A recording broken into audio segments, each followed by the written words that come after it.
அனைவருக்கும் வணக்கம். இது பிஎஸ்இன் கிச்சன் யூடியூப் சேனல். நீங்கள் புளியோதரை சாப்பிட்ருப்பீங்க. அதுலேயும் பர்டிகுலராக வந்து பார்த்தீங்கன்னா பெருமாள் கோயிலில் வந்து பார்த்தீங்கன்னா புளியோதரை அவ்வளோ டேஸ்ட்டாக இருக்கும். அது எப்படி தான் பண்ணுறாங்க அப்படின்னு தெரியாதுன்னு நிறைய பேர் வந்து பேசிக்கிறத நம்ம பார்த்துருப்போம். இன்றைக்கி அதே மாதிரி அதே டேஸ்ட்டில் புளியோதரை நாம் எப்படி பண்ணுறது அப்படிங்கிறது தான் நம்ம இன்றைக்கி சேனலில் நம்ம பார்க்க போகிறோம். அதுக்கு நம்ம தேவையான பொருட்கள் அப்படின்னு பார்த்தீங்கன்னா நாம் முதல்ல வந்து ஸ்வீட்டு சொல்லிடுவோம். முதல்ல கொஞ்சம் வெல்லம் எடுத்து வச்சுக்கோங்க. அப்புறம் வந்து இது வந்து மிளகாய் வெத்திலையும் கொஞ்சம் மல்லி தனியாவையும் ஒரு ஒன்றுக்கு பாதியாக திரித்து வச்சுருக்கோம்.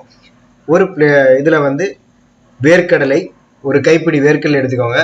சீரகம் எடுத்துக்கோங்க. வெந்தயம் ஒரு 1/4 ஸ்பூன் எடுத்துக்கோங்க. உளுத்தம்பருப்பு, கடலைப்பருப்பு, அப்புறம் கருவேப்பிலை கொஞ்சம் எடுத்துக்கோங்க. ஒரு பெரிய எலுமிச்சம்பழம் அளவுக்கு புளியை ஒரு பாத்திரத்தில் போட்டு தண்ணி ஊற்றி வச்சுக்காங்க. நிறைய தண்ணி ஊற்றிடாதீங்க, அளவோடு தண்ணி ஊற்றுங்க. கட்டியாக கரைக்கணும். நல்லா பார்த்துக்கோங்க. இந்த பிளேட்டில் நம்ம என்னென்ன எடுத்து வச்சுருக்கோன்னு காஞ்ச சுண்டைக்காய் எடுத்திருக்கோம், கடலைப்பருப்பு எடுத்திருக்கோம், கொஞ்சம் வெல்லம் எடுத்து வச்சுருக்கோம், மிளகாய் வெத்தல் எடுத்திருக்கோம், வேர்க்கடலை, வெந்தயம், அப்புறம் வந்து மிளகாய் வெத்தல், சீரகம் இதெல்லாம் எடுத்து வச்சுருக்கோம். இதே மாதிரி நீங்களும் எடுத்து ரெடியாக வச்சுக்கோங்க. இப்போ நம்ம வந்து ஒரு வானிலையில் நல்லெண்ணெய் விட்டு வச்சுருக்கோம். இந்த புளியோதரைக்கு வந்து நல்லெண்ணெய் தான் வந்து ஸ்பெஷல். அதுதான் வந்து அது டேஸ்ட்டாக இருக்கிறதுக்கு ரொம்ப ரொம்ப முக்கிய காரணம். அதனால் நல்லெண்ணெய் யூஸ் பண்ணுங்கள். ஒரு 4 ஸ்பூன் நல்லெண்ணெய் எடுத்து விட்டு வச்சுருக்கோம். கூட கொஞ்சம் 2 ஸ்பூன் விட்டாலும் தப்பு இல்லை. ஒரு எண்ணெய் காஞ்ச பிறகு அதில் கடுகு போடுறோம்.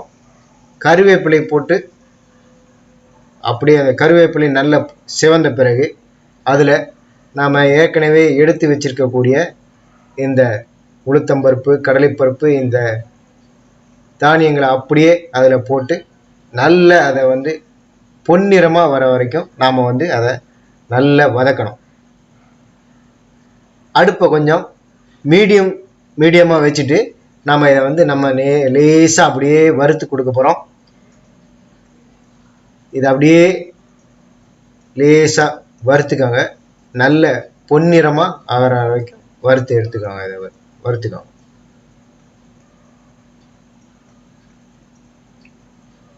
ஒரு 5 மினிட்ஸ் ஆகும் இதுக்கு. அப்படியே அடுப்பை ரொம்ப பெருசாக வச்சிடாதீங்க, அப்புறம் வந்து எல்லாம் கருகி போயிடும். மீடியமாக வச்சுட்டு அப்படியே லேசாக அப்படியே வதக்கிட்டே இருந்தீங்க அப்படின்னா நல்ல இந்த கடலைப்பருப்பு, உளுத்தம்பருப்பு, வேர்க்கடலை எல்லாமே வந்து பார்த்தீங்கன்னா நல்ல வறுத்து ரெடி ஆகிடும். இப்போ பாருங்கள், இது ஒரு 5 மினிட்ஸ் நம்ம இதை வதக்கினோம். நல்ல பொன்னிறமாக செவந்துருச்சு. மிளகாய் வத்தல்லாம் கூட நல்ல அதில் வந்து வறுத்து ரெடியாக இருக்குது. இப்போ ஏற்கனவே நம்ம இந்த தனியாவையும் மிளகாய் வத்தலையும் மிக்சியில் போட்டு ஒன்றுக்கு பாதியாக திரித்து வச்சுருந்தோம். அதையும் அதில் கொட்டி நம்ம வந்து லேசாக அப்படியே வறுத்து வச்சுக்கிறோம்.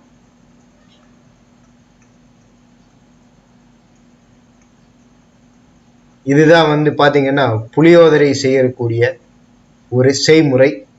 நிறைய பேருக்கு இந்த புளியோதரை எப்படி செய்கிறது அப்படின்னே தெரியாது. தெரியாமல் ஏதோ ஒன்று பண்ணி ஏதோ ஒன்று சொதப்பிடுவாங்க. இதே மாதிரி செஞ்சீங்க அப்படின்னா பெருமாள் கோயில் புளியோதரையோட டேஸ்ட்டு அப்படியே நமக்கு கிடைக்கும். இதே மாதிரி செய்யுங்க. இப்போது நம்ம ஒரு 1/4 டம்ளர், ஒரு 1/4 சொம்பு தண்ணி ஊற்றி வைக்கிறோம். எதுக்கு அப்படின்னு கேட்டிங்கன்னா அந்த வேர்க்கடலையெல்லாம் நல்லா வேகணும். அதுக்கு தான் இந்த வந்து நம்ம வந்து கொஞ்சம் தண்ணி ஊற்றுறோம். தண்ணி ஊற்றிட்டு இப்போ வந்து ஒரு 1/2 ஸ்பூன் அளவுக்கு நாம் இதில் வந்து மஞ்சள் தூள் சேர்க்க போகிறோம். அதில் தண்ணி விட்டுருக்கிறதுக்கு காரணம் வந்து அந்த வேர்க்கடலையெல்லாம் வந்து நல்லா வேகணும். வறுத்து வைக்கக்கூடாது, வேகணும். அது வெந்தால் தான் வந்து புளியோதரையில் சாப்பிட்றதுக்கு டேஸ்ட்டாக இருக்கும். ஒரு 1/4 ஸ்பூன் அளவுக்கு மஞ்சள் தூளை போட்டு நல்லா அதை வந்து கொதிக்க விடுங்க. அடுப்பை கொஞ்சம் பெருசாக வச்சுக்கோங்க. இப்போது நல்லா அது வந்து கொதிக்கணும். இது நல்லா கொதிக்கிற இந்த மீன் டைமில் நாம் வந்து புளியை வந்து தண்ணியில் போட்டு வச்சுருக்கோம். அது நல்லா ஊறி இருக்கும். ஒரு 3/4 மணி நேரம் அதை வந்து தண்ணியில் போட்டு வச்சிங்கன்னா அந்த புளி வந்து நல்லா ஊறிடும். அப்போ நம்ம ஈஸியாக கரைக்கிறதுக்கு ஏதுவாக இருக்கும்.